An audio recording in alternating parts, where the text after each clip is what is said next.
The lakeside community looked peaceful, the kind of place where families hoped to escape from the chaos of the city. But that calm was broken one morning when Karen, the self-proclaimed president of the local HOA, stormed up to a cabin door with papers in her hand. She knocked hard, her face tight with anger. John, a quiet man who had just moved in with his daughter, answered. Karen shoved the papers forward and barked that his daughter had to join the HOA, it was mandatory. John, patient but firm, told her they weren't interested. He explained his daughter came here for peace, not for HOA politics. Karen's face twisted into rage before she stomped off, muttering threats under her breath. Later that afternoon, Emily, John's daughter, stepped outside carrying groceries. She was dressed casually, her sheriff's badge hidden under her jacket. Karen appeared again, her anger boiling over. She shouted at Emily, demanding that she sign the HOA contract. Emily stood her ground and calmly told her she had every right not to join. That only made Karen angrier. Suddenly, in front of neighbors and children playing nearby, Karen pulled a handgun from her purse and pointed it directly at Emily. Gasps filled the air, parents rushed to grab their children, and tension spread through the street like wildfire. Emily froze in place, but her eyes were calm and calculating. John ran outside, placing himself between his daughter and the furious woman. He shouted at Karen to put the gun down before she did something she would regret. Karen sneered, waving the gun wildly and shouting that this was her neighborhood, her rules, and no one would defy her authority. A distant siren began to wail. Someone had already called the police, but Emily didn't flinch.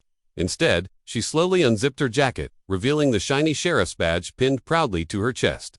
Her voice dropped into an authoritative tone as she commanded Karen to drop the weapon immediately. The crowd around them gasped. Karen's eyes widened in shock. The power shifted in an instant. Karen, who moments ago had been screaming with confidence, now stumbled back in disbelief. She stammered that Emily was just some girl, but Emily corrected her firmly she was the elected sheriff of the county, and Karen had just committed a serious crime by pointing a loaded gun at law enforcement. Karen's hands trembled as she lowered the weapon slightly. At that moment, a police cruiser screeched to a stop, and officers jumped out, guns drawn. They shouted toward Emily, asking if she was all right.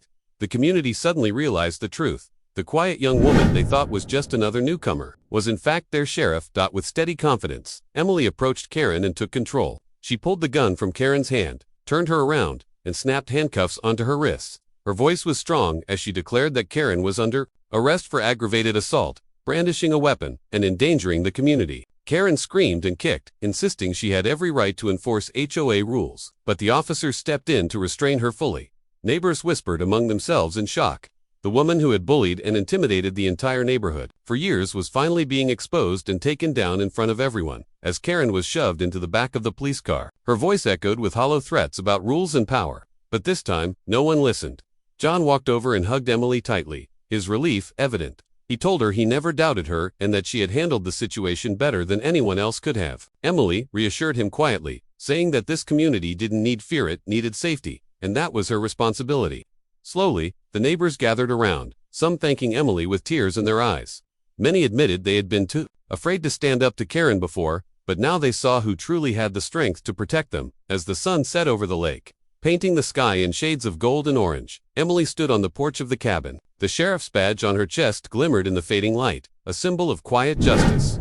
The community looked on with new respect. The voice of a narrator carried softly over the scene, explaining that in a world where power often hides behind titles and threats, true strength lies in standing up for what is right. Even the loudest bullies eventually fall when truth and justice step forward. The screen faded to black, leaving behind the memory of a neighborhood freed from fear and a sheriff who reminded them that real authority comes not from control, but from courage. The night after Karen's arrest, the neighborhood was unusually quiet. For the first time in years, no one received threatening emails from the HOA. No one was fined for leaving their trash cans out too long, and no one was told how to decorate their porch. People sat on their lawns, chatting with neighbors they had once avoided out of fear. The peace felt almost surreal. But beneath the calm, whispers spread what would happen next. Would Karen find a way back? Was this really over? Inside the cabin, Emily sat at the dining table, paperwork spread before her. She was writing her official report about the incident. Her father, John, placed a steaming cup of tea beside her and watched her with concern. He asked if she was worried Karen might retaliate once she made bail. Emily nodded. Karen was too stubborn, too power-hungry to accept defeat quietly. Bullies don't give up overnight, Emily said softly. They look for another way to fight back. John frowned, knowing his daughter was right. Meanwhile, at the county jail, Karen paced inside her cell like a caged animal. She replayed the humiliation in her mind, being handcuffed in front of everyone, her neighbors watching in silence. Her pride burned hotter than her fear. Through clenched teeth, she whispered to herself that she would not be defeated by some girl. She had money, influence, and years of control. She would find a way out. The following morning, Emily returned to the sheriff's office to handle routine duties. But as soon as she entered, she saw a group of lawyers waiting in the lobby. They were dressed in sharp suits, their briefcases polished, their faces smug. They represented Karen. The lead attorney stepped forward and smirked, handing Emily a thick stack of documents. They were filing for Karen's immediate release, claiming wrongful arrest and abuse of power. Emily scanned the papers, her jaw tightening. She realized Karen was trying to twist the story, turning herself into the victim. Back in the community, the atmosphere began to shift again. Flyers appeared on doors, accusing Emily of misconduct. Anonymous messages spread online, painting Karen as a misunderstood leader and Emily as a tyrant. Some neighbors believed the lies, afraid of change. Others stood firmly by Emily, recalling how Karen had threatened them for years. The neighborhood was divided, and tension grew with every passing day.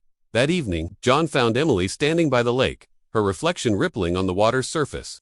He asked if she regretted arresting Karen, if the fight was worth the stress. Emily shook her head. "Justice is never convenient," she replied. "It's messy, it's loud, but it's the only thing that keeps people safe." Her father placed a comforting hand on her shoulder, but both knew Karen wasn't finished. The next week brought the inevitable, a courtroom battle.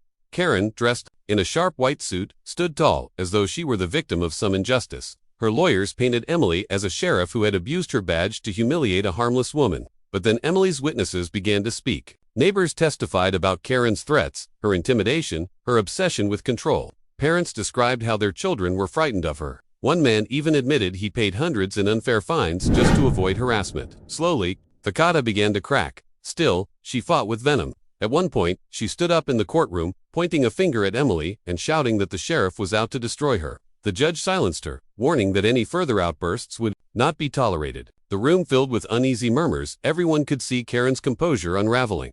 When it was finally Emily's turn to speak, she stood calmly, her badge glinting under the courtroom lights. She spoke not just as a sheriff, but as a daughter, a neighbor, and a member of the community. She explained that authority should protect people, not control them. Her words carried weight, not because of volume, but because of sincerity. For the first time, Karen had no power to interrupt, no rules to twist. By the end of the session, the judge denied Karen's release and ordered further investigation into her misuse of HOA funds. Shock spread through the courtroom. Karen wasn't just facing assault charges anymore, but financial crimes as well. That night, Emily returned home, exhausted but hopeful.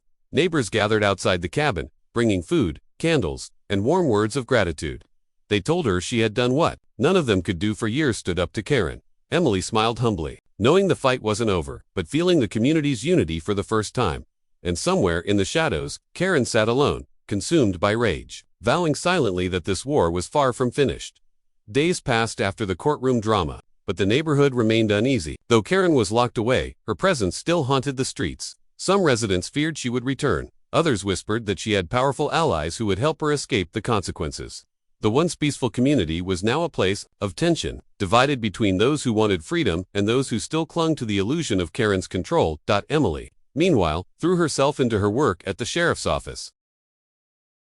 She doubled patrols in the area, ensuring her neighbors felt safe. But late at night, as she sat at her desk, she couldn't shake the feeling that Karen was plotting from inside her cell. That fear proved correct.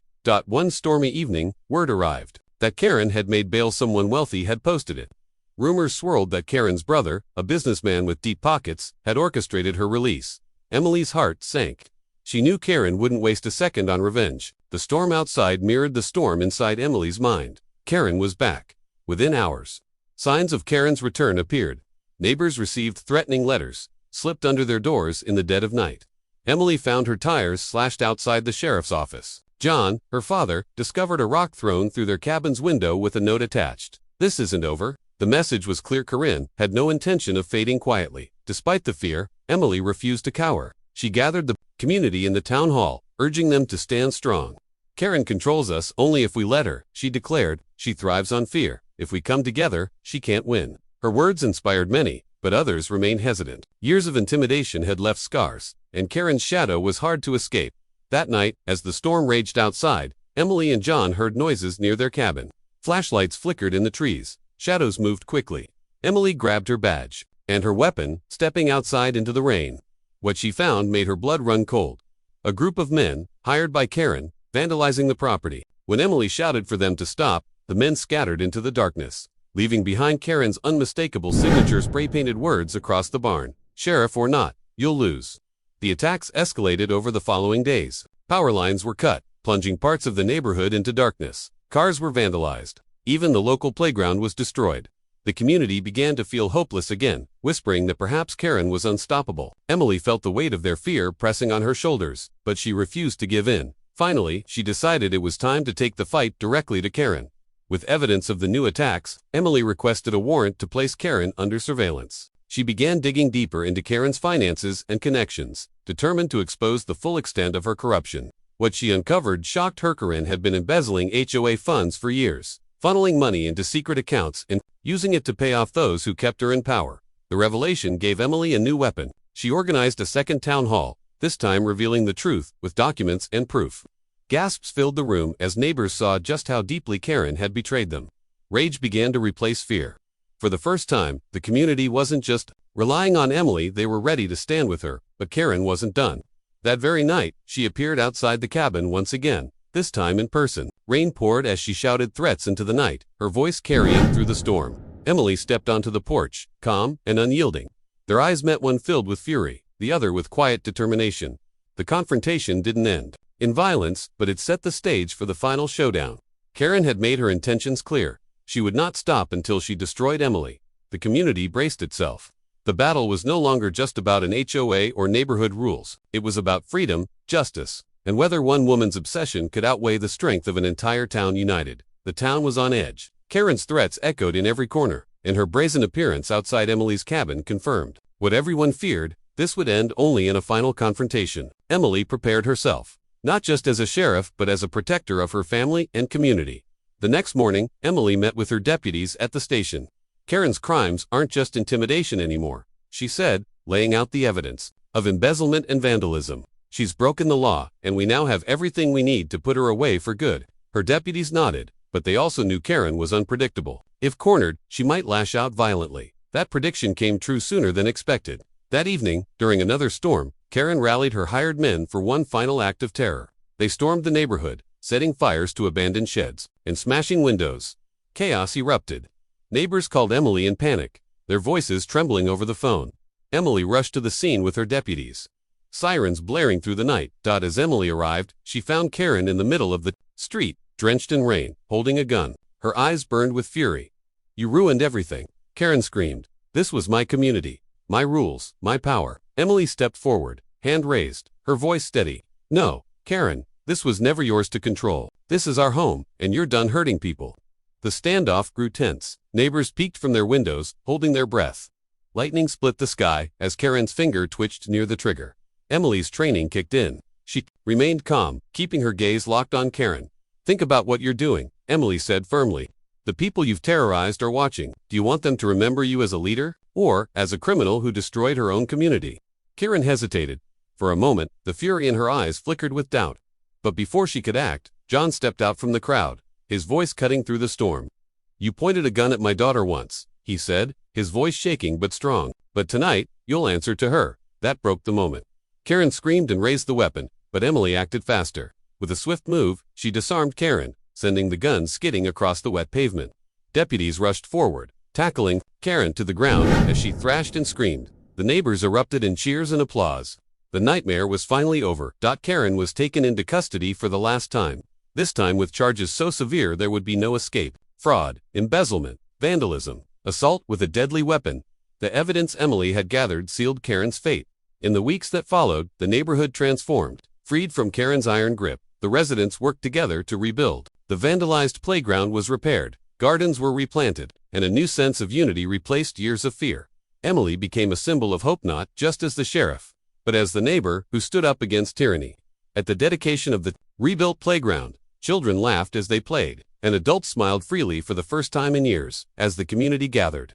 John stood beside Emily, pride shining in his eyes. "You did it," he whispered. Emily looked around at the smiling faces, her heart swelling with gratitude. "No," she replied softly, "we did it. Together the storm had passed. The neighborhood was safe. And Karen Harrington's reign of terror was nothing more than a memory, a story people would tell for years about how a single woman's courage saved them all.